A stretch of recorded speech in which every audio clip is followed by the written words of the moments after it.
Hi everyone, this is Wilkins, Chapter 31, The Patient with Orthodontic Appliances. This is going to be short, sweet, and simple. Hopefully, we have our learning objectives. Do make sure you look over the keywords and the terminology. You know by now, there could be questions on them. We usually don't work in orthodontic offices. However, there are instances where they do employ a hygienist. One of our former students a number of years ago was an ortho assistant for years and years, as well as an office manager. She went through dental hygiene school, and then she worked part-time just Wednesday mornings as a dental hygienist, and they kept her on as the lead, whatever, office manager, case presentation. She was doing all of the workups and presenting them to the patient. So she had a key role, still following her love of ortho. So you never know what you might be involved with. Orthodontics has come a long way over the years. They used to just have brackets all around them and bands around each and every tooth, and that's where we got the metal mouth terminology. I was a metal mouther. I had ortho in the late 60s, early 70s. I had a band around each and every tooth. And then, of course, the bracket was on top of there, and then the wires, and I had a mouthful of metal. So the teeth were separated, and that was the hardest part, was getting the bands on, because they had to put these elastic separators in between each and every tooth in order to fit those metal bands around. But they're using bonded brackets now, where the bracket is actually bonded to the facial, usually, of the teeth, and that is used with something called a bracket bond, which is like a composite restoration, which bonds to the tooth and can actually cause some irreversible damage if the things aren't being taken care of. But they have fixed appliance systems, which are the traditional orthodontics, and now the removable aligner system, Invisalign, is getting more and more popular. When Invisalign was first out, they were only doing minor movements with the Invisalign. Now, excuse me, they are taking on more challenging cases, and now even through the internet, the patient can get their own at a discount without seeing a dental professional. So what are some of the clinical procedures for bonding? Well, first it's going to be the assessment examination, and this is really important to document any white spot lesions and other characteristics that the enamel or the tooth might have that will still be showing or might have a greater impact after the orthodontic treatment is completed. So the intraoral photos prior to ortho is so critical, and most orthodontists will take these, but you can also use an intraoral camera for close-up, especially when there's mild fluorosis or white spot lesions. You want to have all of those areas documented so the parent or the patient can't come back and say, well, it wasn't there when I got my braces on. The procedural steps are very similar to having a restorative procedure done, because things need to be maintained and be dried. We'll talk about the debonding, which sometimes hygienists, I understand, are involved in, but the assistants can do that as well. And the fluoride releasing bonding systems, which are so good now. So one of the biggest factors for us as hygienists is trying to motivate the patient to clean around all of those surface areas that are plaque retentive. And it's a pain in the neck for them. And think about the age group also that these quote unquote typical patient is. They're a preteen or a young teen, that oral hygiene isn't paramount to begin with. So we have to be seeing them oftentimes on a more frequent basis. And the orthodontist, when they go in for their regular ortho appointments, they'll take the arch wire off. They will allow the patient then to brush and hopefully floss before a new arch wire is put on. But disease control is really important for us to emphasize for the patient because of the gingivitis that can result just by the act of having ortho and the movement of teeth, but also because of the plaque retentive surfaces. So they do have specific orthodontic toothbrushes. I have never found these to be particularly effective. The whole idea is that you can get in and around that bracket without doing all sorts of special maneuvers, but you can see from the picture, the bottom picture, it does fit around the bracket nicely, but it doesn't get around the wire area nicely. So what it doesn't do is it doesn't get under here and under here where that bracket bond is. And that's where the tooth is going to be most susceptible to tooth decay.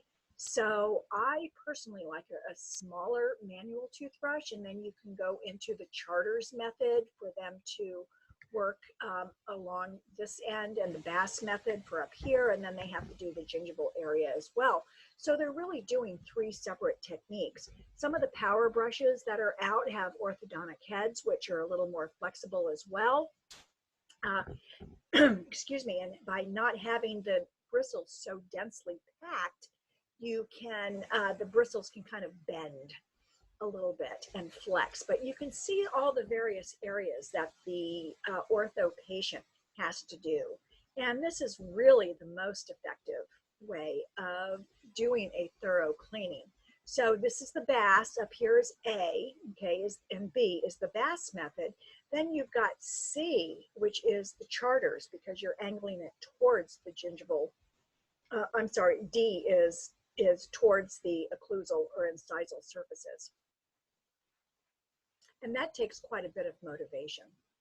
So we need to document all the time that we have talked to the patient about oral hygiene, what their status of oral hygiene is each and every visit, and that they've been disclosed. You spent time with the oral hygiene instruction, and what the patient's motivation is. Okay, and any gadgets that you gave them. Usually they have a Proxa brush to clean underneath the arch wire as well, or super floss, or a power brush.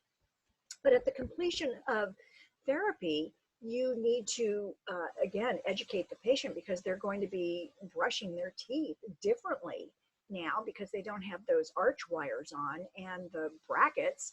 And you need to examine the teeth very carefully to make sure there isn't any retained excess resin, which is, again, just a plaque retentive surface. The teeth surface is very rough, and if there's any stain left behind as well.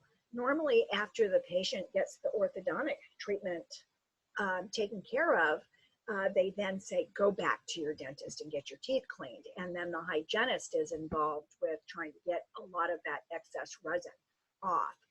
But for band removal, I've only seen one question, and it was just once where there was a question on band removal. So I need to just go over that, because that seems to be the issue. They're little clamps that you can take the bracket off.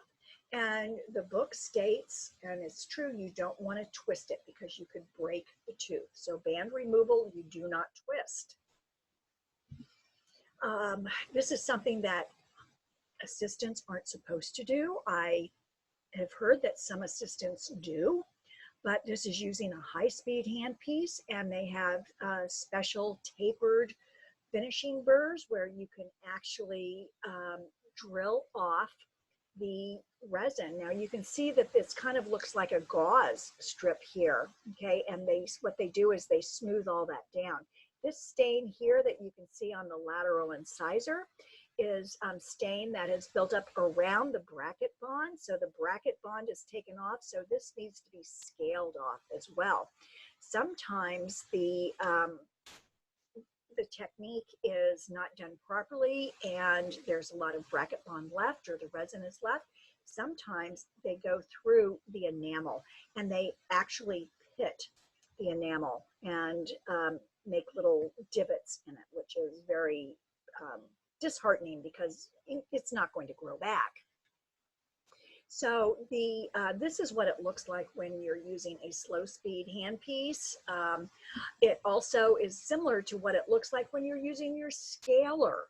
Okay, because I use the 204S or the H6, H7, which is an anterior scaler, to try and pop that resin off. Sometimes it doesn't pop off, but you have to shave it, and you can see that those shavings in the mouth. Now, if you're using your ultrasonic, you're not going to see that because of the water that is being used with the machine. But like anything else, you go from rough to medium and then to the smoothest. So if you're using any type of finishing burrs or you're assisting somebody who's doing that, you always finish with the smoothest rubber point that you can. And this is using aluminum oxide, which is non-abrasive. It is also safe to use around implants, but that removes any enamel scarring, is what it's called, resulting from the burr, because you want them to have a shiny, shiny surface that does not retain plaque or stain.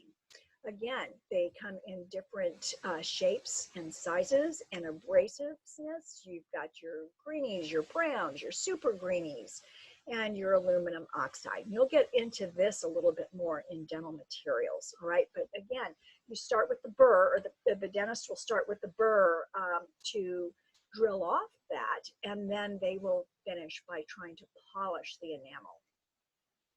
So debonding evaluation, you want to make sure that the patient hasn't lost any enamel.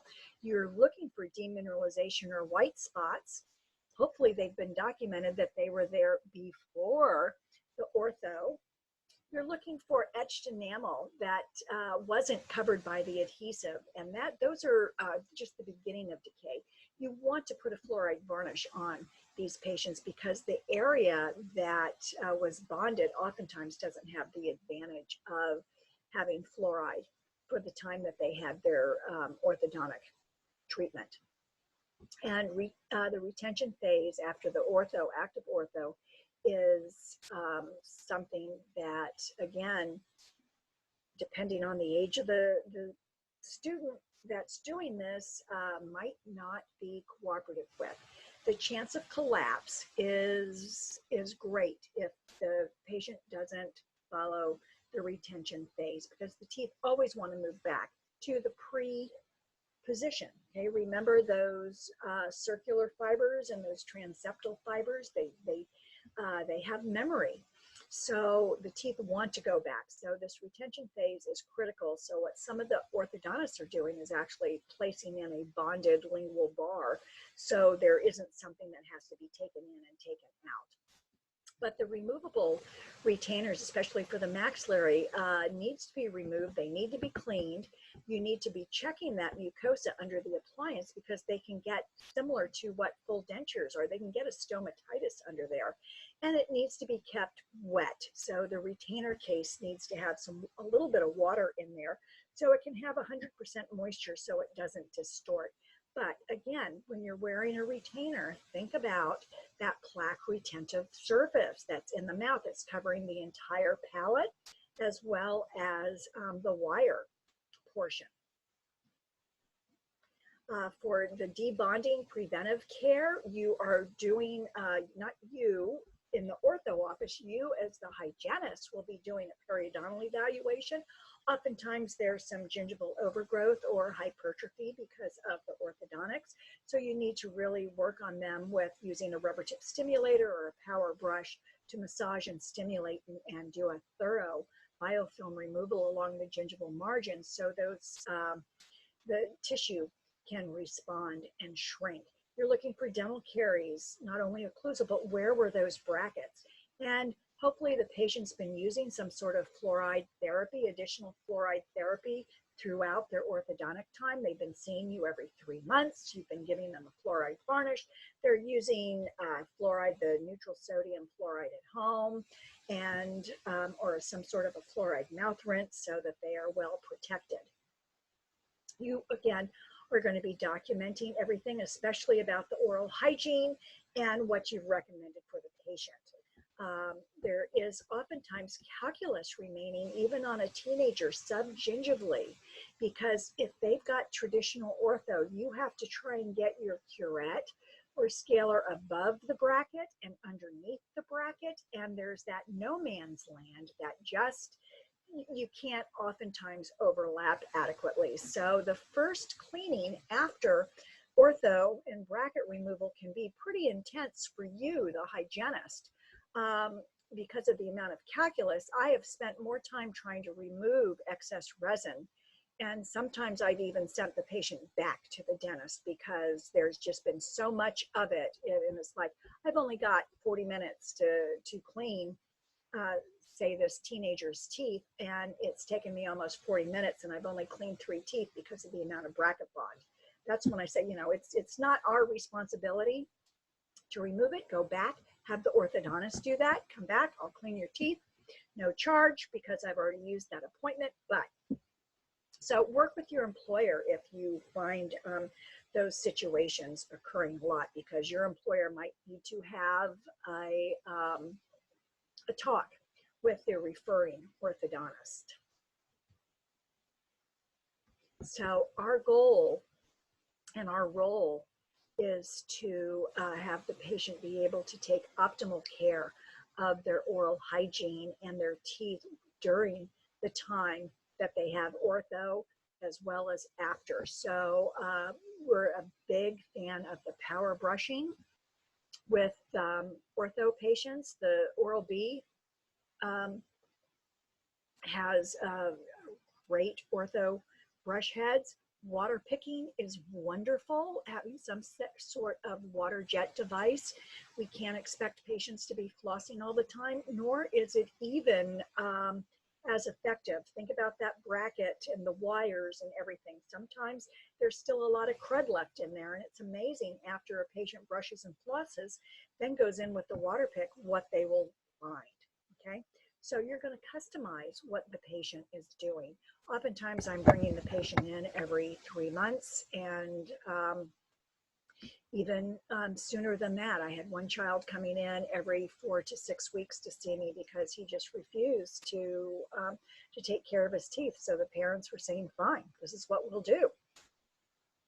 So that's the end of chapter 31, ortho appliances. When you have your patient, especially your first ortho patient in the chair, we will work with you on how to clean around those brackets and the best way to go about that. But we've got the ProfiJet or the glycine powder that you can actually do a much more effective job of biofilm and plaque removal for the patient than trying to use your traditional polishing apparatuses.